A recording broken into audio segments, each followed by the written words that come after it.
simpósio. A gente agradece ao Padre Jair, ao Sr. Wilson, por essa presença iminente entre nós aqui. Gostaria de chamar para compor novamente a mesa, agora como debatedora, então, irmã Anete Giordani, graduada em Ciências Religiosas em Roma e Serviço Social na PUC-PR. Atualmente, irmã Anete é gestora do Centro de Assistência Social Divina Misericórdia. Então, a irmã Anete também foi convidada para participar do debate aqui. Passo a palavra, então, ao nosso coordenador da mesa, irmão Adriano Bronco. Fazer a apresentação do César Kuzma. Como dizia o Juliano, a irmã Anete é uma pessoa que vem para o nosso debate e vai nos ajudar nessa reflexão.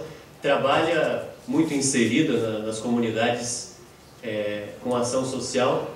Então, uma reflexão para trazer essa reflexão do leigo, da leiga, nessa atuação direta na sociedade.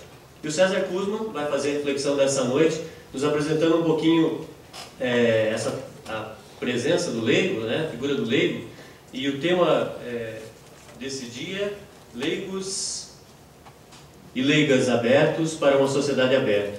Uma reflexão pós-Celan de Aparecida.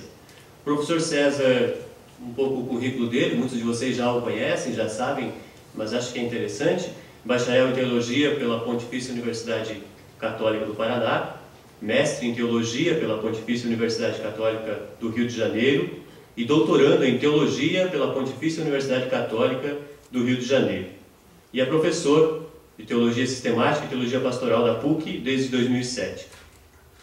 Atual diretor do curso de Teologia. Então passamos a palavra ao professor César, fazer a sua exposição do tema e depois fazemos um debate e abrimos também para possíveis questionamentos, perguntas e reflexões que nós possamos ter. Boa noite a todos. Boa noite. Boa noite, irmão Adriano e irmã Anete. A irmã Anete eu a conheço há mais de 25 anos atrás e nós viemos nos encontrar agora nessa noite na mesa aqui. E ela coordenava um grupo de pastoral da juventude na comunidade que eu participava e agora nos encontramos aqui. Mas eu tinha ouvido falar dos seus comentários, das suas histórias, da sua peregrinação pela periferia da cidade de Curitiba. Eu queria agradecer também ao Padre Jair, né? Nós somos amigos já há bastante tempo, foi pároco da minha paróquia, muito amigo da minha família, também o professor Wilson, coordenador do Conselho de Leigos, e agradecer a todos vocês da Teologia, a PUC, tem aqui a presença do irmão Miller, representando a reitoria da universidade. Então é um prazer estar aqui com vocês. O tema que foi proposto para essa noite de debate seria leigos e leigas abertos para uma sociedade aberta. E o que chama a atenção seria o que vem depois daí, uma reflexão pós-Celan de Aparecida. Por que pós-Celan de Aparecida? Porque a Conferência de Aparecida aconteceu no ano passado, 1 ano e meio, né? Muitas coisas que aconteceram nela foi um milagre da Nossa Senhora Aparecida, assim as pessoas falam, porque era uma preparação muito fraca para a conferência, ninguém achava que ela teria o impacto que teve, e numa questão de pouco mais de 2 semanas se compôs um documento muito bem fundamentado, muito bem elaborado, com grandes pistas pastorais. É claro que também tem pontos que são mais fracos, que deixam a desejar. Um ponto crítico que já começa a aparecer é que depois de 1 ano e meio do documento, pouco se fez com relação ao que foi proposto no documento. E algumas pessoas já falam da próxima conferência, daqui a 8 anos, e nós ainda nem colocamos em prática ou nem discutimos essa conferência. Então, são condições que nós trabalhamos, nós temos o continente latino-americano e caribenho que é muito grande. Basta você olhar o sul do Brasil, cada estado tem uma particularidade, e se você reúne isso no Brasil, são pontos diferentes. Se você mistura os países de língua espanhola, são pontos diferentes também. Então, são muitas configurações para formar uma única visão de igreja. Nós conseguimos alguns avanços, mas alguns avanços ainda caem. E com relação aos leigos, algumas coisas que eu vou colocar para vocês, eu tive uma visão de início, que eu participei de um processo de elaboração de subsídios para o CELAM, e quando saiu o documento, teve uma expectativa E hoje eu mudo um pouco a minha expectativa a partir do que a gente vai vendo na prática. Eu vou lançar essas propostas e depois nós podemos debater um pouco sobre essas questões. Eu vou também disponibilizar depois esse material. Parte do que eu estou colocando aqui vai sair agora pela Edições Paulinas, um material do Padre França Miranda, que foi o único brasileiro perito do CELAM de Aparecida, deve sair para o final do ano, início do ano que vem, um capítulo até com esse mesmo título.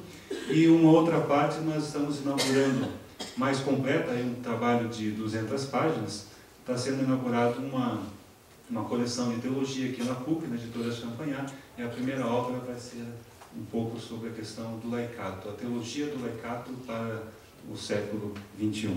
Então vamos começar. Eu decidi começar essa reflexão com um texto extraído do documento de João Paulo II, Christi Fidelis Lait, que fala sobre a vocação dos leigos, que diz assim: novas situações, tanto eclesiais como sociais, econômicas, políticas e culturais, reclamam hoje como uma força toda particular a ação dos fiéis leigos. Se o desinteresse foi sempre inaceitável, o tempo presente torna ainda mais culpável. Não é lícito a ninguém ficar inativo. Então, quando ele menciona ali novas situações eclesiais, novas situações culturais, políticas, nós vemos que a sociedade de hoje é uma sociedade totalmente aberta, plural, diversificada, transformada. E se um leigo, a igreja, quer dialogar com essa sociedade, tem que ser também de uma maneira aberta. Se você quer levar a sua visão fechada, o mundo se fecha e você se fecha e não há diálogo. E um princípio fundamental da teologia cristã e da fé cristã é a encarnação. Jesus de Nazaré assumiu toda a condição humana, assumiu a realidade humana, a situação humana, para transformá-la a partir de dentro. E a igreja cristã deve seguir esse mesmo caminho, assumir o mundo para transformar o mundo, e não criar um mundo à parte dessas questões. Então, o objetivo dessa conferência é apresentar uma reflexão que tem como base de apoio a Conferência de Aparecida, inaugurada pelo Papa Bento XVI em maio de 2007 no Brasil. Mas, a partir disso, apontar um passo além do que já foi confirmado por ela em outros documentos do Magistério da Igreja a respeito de leigos e leigas. Trata-se, portanto, de uma reflexão pós-CELAM, ou seja, como aplicar o que foi discutido em Aparecida. O que resulta disso? O que implica? E quais são as responsabilidades dentro desse novo contexto?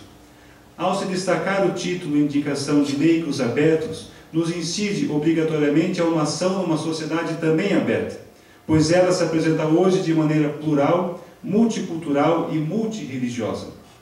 Esse fenômeno atinge a todos os setores da sociedade, por apresentar inúmeras e múltiplas e desconcertantes leituras da realidade, que fazem com que o cristão atual sinta-se um pouco estrangeiro dentro do mundo que habita. Tal contexto interpela os leigos naquilo que é específico de sua missão, o mundo secular. Parte-se, pois, para a Conferência de Aparecida e aquilo que foi elucidado para os leigos, culminando no que se espera deles numa sociedade aberta. Nós vamos partir, então, desses 3 pontos, né? Que sociedade é essa que nós estamos vivendo? Depois, nessa sociedade, qual é o local eclesial dos leigos e leigas? Antes de eu me tornar diretor do curso, o meu contato com o arcebispo de Curitiba era um contato quando eu via de longe, ele me via e assim. E em pouco mais de 3 semanas já conversei com ele 4 vezes. E uma dessas conversas ele falou assim: César, eu tenho muita preocupação do que os leigos fazem dentro da igreja. Nós temos que mandar os leigos para fora da igreja, porque o local do leigo não é dentro, é fora. A igreja serve de alimento, de sustento, de força para fazer a comunhão, para partir em missão. Esse é o sentido. Quando nós escondemos as pessoas dentro da igreja, nós nos escondemos o mundo que está aí fora. Então, e ele já não é a primeira vez, já vi ele colocando isso num artigo na Gazeta do Povo, no Voz da Igreja. Então é uma preocupação que sempre vem. Qual é o local eclesial dos leigos? Onde que ele atua? Onde ele faz? Qual é a sua missão específica? E quem são esses leigos e leigas hoje? Esse conceito leigo é um conceito pejorativo? É um conceito que diminui?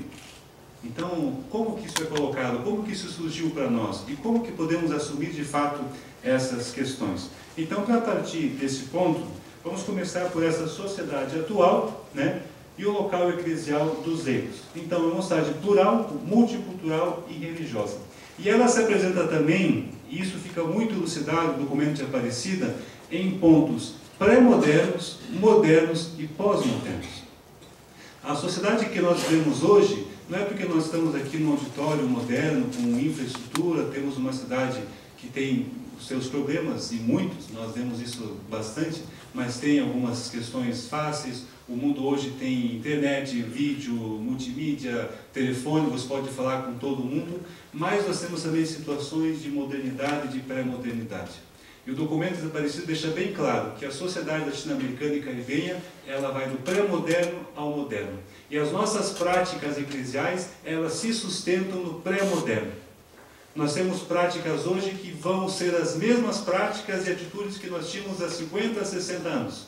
Mesmos conceitos, mesmos movimentos, mesma forma de atuar, mesmo discurso. E é claro que não atinge o mundo, porque o mundo vai acelerando o seu contexto, vai mudando de perspectiva, vai entrando em outros paradigmas, e nós ficamos com as mesmas falas, com as mesmas perguntas e dando as mesmas respostas. Isso fica evidente. Então, tem que entender o contexto, e tem que ter uma ação que atinja tanto uma questão pré-moderna, que nos fica que esteja atrasada, mas tem valores diferentes, ou uma questão moderna, que nós vemos aqui na universidade, a ciência, a tecnologia, o avanço econômico e tudo mais, e também a questão pós-moderna, que não é um avanço, mas muitas vezes é um retrocesso. Nós temos os nossos jovens que se entram em drogas, depressão, bebida e assim por diante. Como encarar esses vazios, esse culto ao nada, esse momento de viver o presente e não ter uma perspectiva de futuro. Quando nós perdemos a perspectiva de futuro, nós perdemos aquilo que é a essência do cristianismo, porque toda a fé cristã, ela é para frente, ela avança a realização, a plenitude do Cristo ressuscitado. Então, a sociedade atual é o local eclesial dos leigos na sociedade. No momento em que se procura caracterizar aquilo que é específico da missão dos leigos, esbarra-se em paradigmas contrários, mas ainda muito firmes na sociedade e na igreja. Entende-se assim que aprofundar essa temática torna-se uma proposta ousada, mas também urgente e necessária para a igreja atual, em decorrência dos fenômenos trazidos pela contemporaneidade. Observa-se de início que uma das grandes barreiras encontradas diz respeito ao local próprio da ação dos leigos dentro da esfera eclesial. Problemática que já aparecia no Concílio Vaticano II, e dois personagens, um deles chamado Yves Congar, que depois se tornou cardeal pelo Papa João Paulo II, e um outro holandês, dominicano, chamado Eduard Schillebeck, que nós temos a obra deles praticamente completa aqui na biblioteca, discutindo a questão dos leigos. O que é específico dos leigos? E o que eles eram questionados é que não há nenhuma sustentação teológica para se afirmar a vocação do leigo. E eles brigaram por isso, e nós vemos aqui que há muito subsídio teológico, só que não era visto e não era aprofundado. Os leigos e leigas possuem uma função singular e específica. Ele não quer ocupar o local que é do padre, do bispo, do ministro, dos religiosos. Ele tem um local que é dele. E se ele não atinge esse local, a igreja não atinge. Aquele discurso que foi, nós tivemos agora na leitura de domingo, o primado de Pedro. Então, Pedro pergunta, e Jesus pergunta, quem dizem homens que eu sou? E Pedro dá a sua resposta. E quando Jesus fala que tu és Pedro e sobre essa pedra eu farei minha igreja, em nenhum momento nós podemos colocar isso apenas na pessoa do Papa. Seria muito cômodo para nós. Quando ele fala pedra, cada um de nós é uma pedra da igreja. E se a sua pedra não está firme, ela está meio frouxa, balançando, todo o seu lado de igreja está frouxo, balançando. Aparece no Evangelho que nós devemos ser pedras vivas, construir isso. Como que você é como pedra? Como que você é enquanto igreja, enquanto você sente a sua missão no mundo? Então, é bom refletir o contexto atual, pois ele é o local específico da missão dos leigos. Enquanto igreja, ao interagir em meio à sociedade, numa perspectiva para fora, não para dentro. Afirma o Concílio Vaticano II na Constituição Lumen Gentium, para os povos, que fala sobre a igreja. Ele fala que os leigos, homens e mulheres, em virtude de sua condição e missão, têm algo de especial, cujo fundamento deve ser melhor examinado nas circunstâncias particulares do mundo em que vivemos. Deste modo, uma compreensão sobre o atual momento histórico torna-se fundamental. E essas pessoas têm algo especial. Se eles não falarem, falta isso. e nas circunstâncias particulares do mundo que nós vivemos. Quantos locais que nós temos na sociedade que não é atingido pelos leigos, que não é atingido pela igreja, que ela não se faz presente? Não a presença invasiva de invadir, tomar conta e... Não, como você entender o contexto, assimilar, aproveitar